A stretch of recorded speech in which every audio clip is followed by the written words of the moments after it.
There's been a lot of fantastic series openers since Doctor Who returned to screens in 2005, but which one is the best? For me, I think the answer has always been Series 5's charming yet epic first episode, The 11th Hour.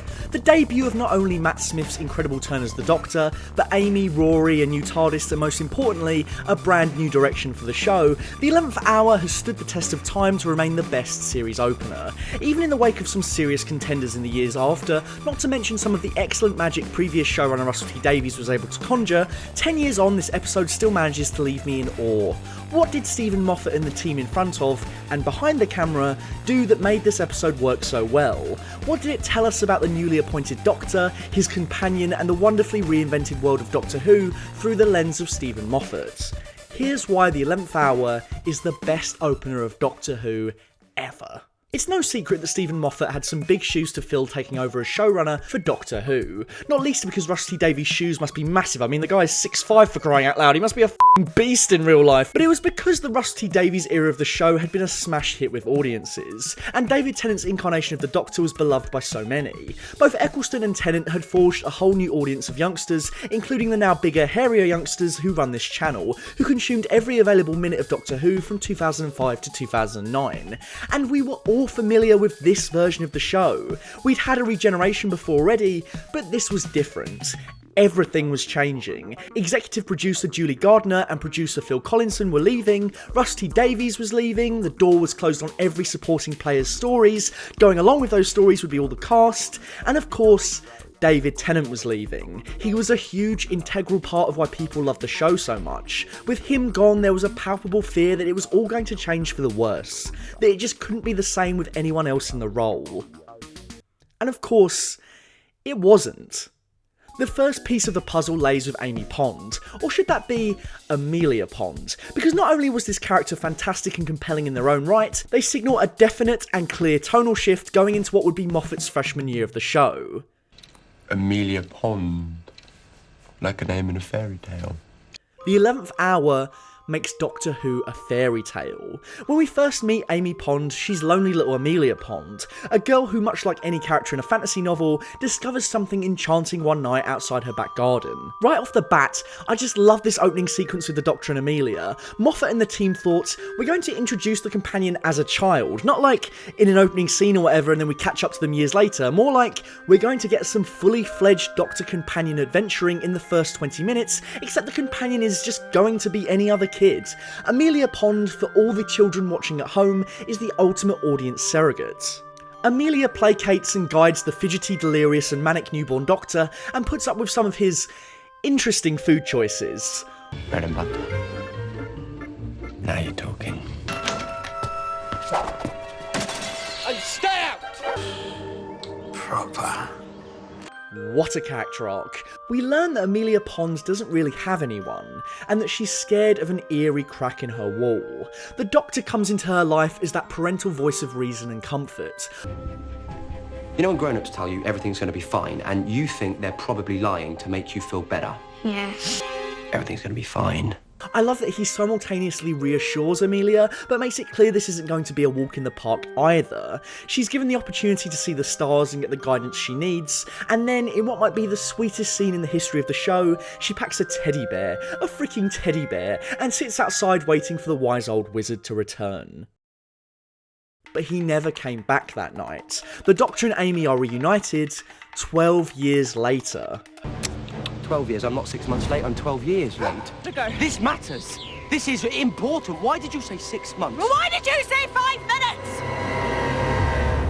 It's no secret that Moffat here recycles a concept from an earlier story, 2006's excellent The Girl in the Fireplace, wherein the Doctor repeatedly enters someone's life in what are moments for him, but years for them. But that story saw it play out with a one-off historical figure and guest character, Marie Antoinette. Here, Moffat uses this idea as the basis for the Doctor and Amy's relationship.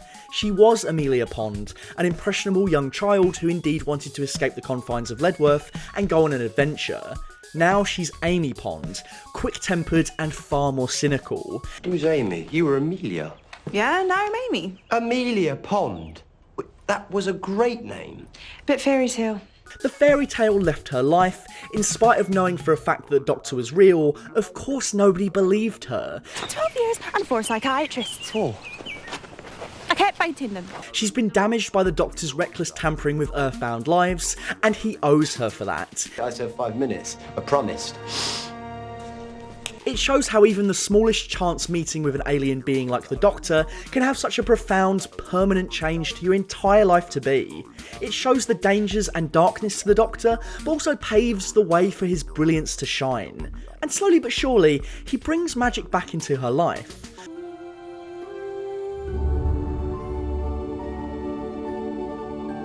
For companion setups, this has to be my favourite. It's near perfect. I was pretending. It's a pretend radio. But you're a policewoman. I'm a kissogram.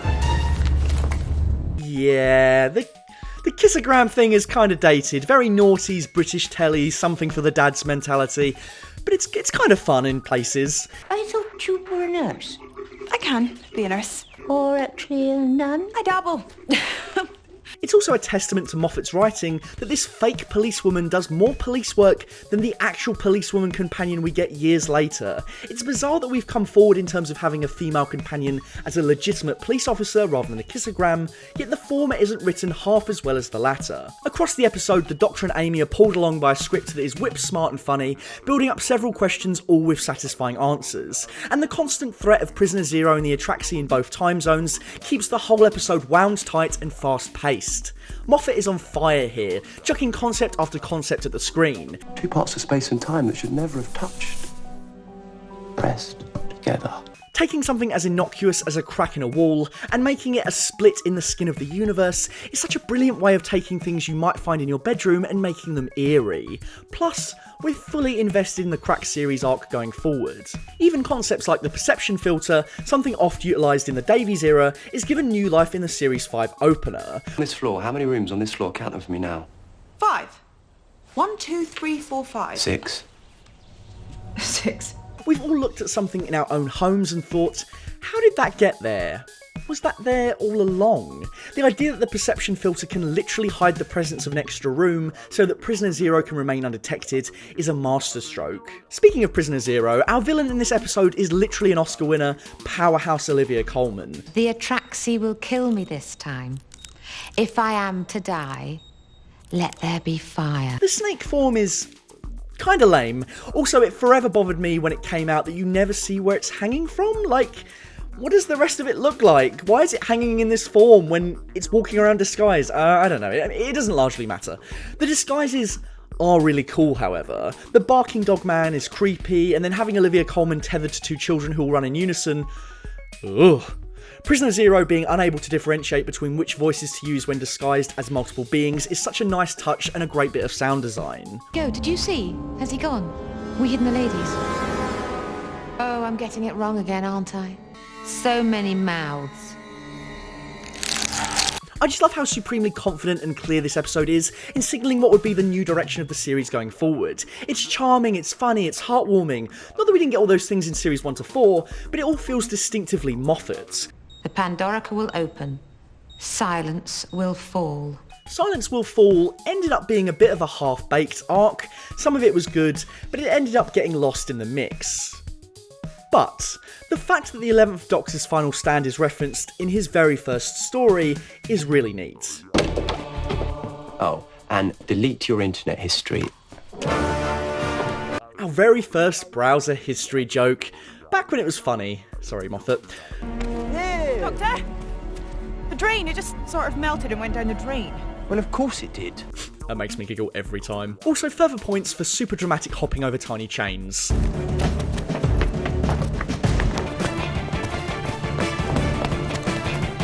Ledworth is the perfect counterweight to 4 series of London. Moffat wanted to go from a distinctly British city to a distinctly British countryside town. How perfect is it that a cataclysmic world-ending event is taking place in the heart of a sleepy little town with a post office? And it's shut. But of course, there's one element that's the key to all of this. One component that makes this the electrifying series opener that it is. Matt Smith.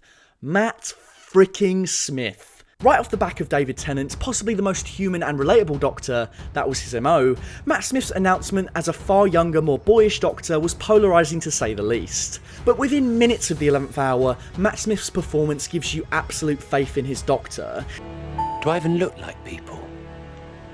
Trust me, I'm the Doctor. This Doctor is far more alien than his predecessor, more manic and less in touch with the humans he surrounds himself with, but he's still brilliant, brave and heroic by the same measure. His tawdry quirks are humorous, with just the perfect touch of cringe. Who the man? He's a perfect combination of bumbling and weird, and yet he's a genius who can spot the things everyone else in the room might miss in the most Sherlockian way possible. This episode also gives him a proper challenge. We need to drive it into the open. No TARDIS, no screwdriver, 17 minutes, come on, think. With none of his resources, freshly regenerated and barely knowing his companion-to-be, the 11th Doctor has just 20 minutes to solve the task and save the world.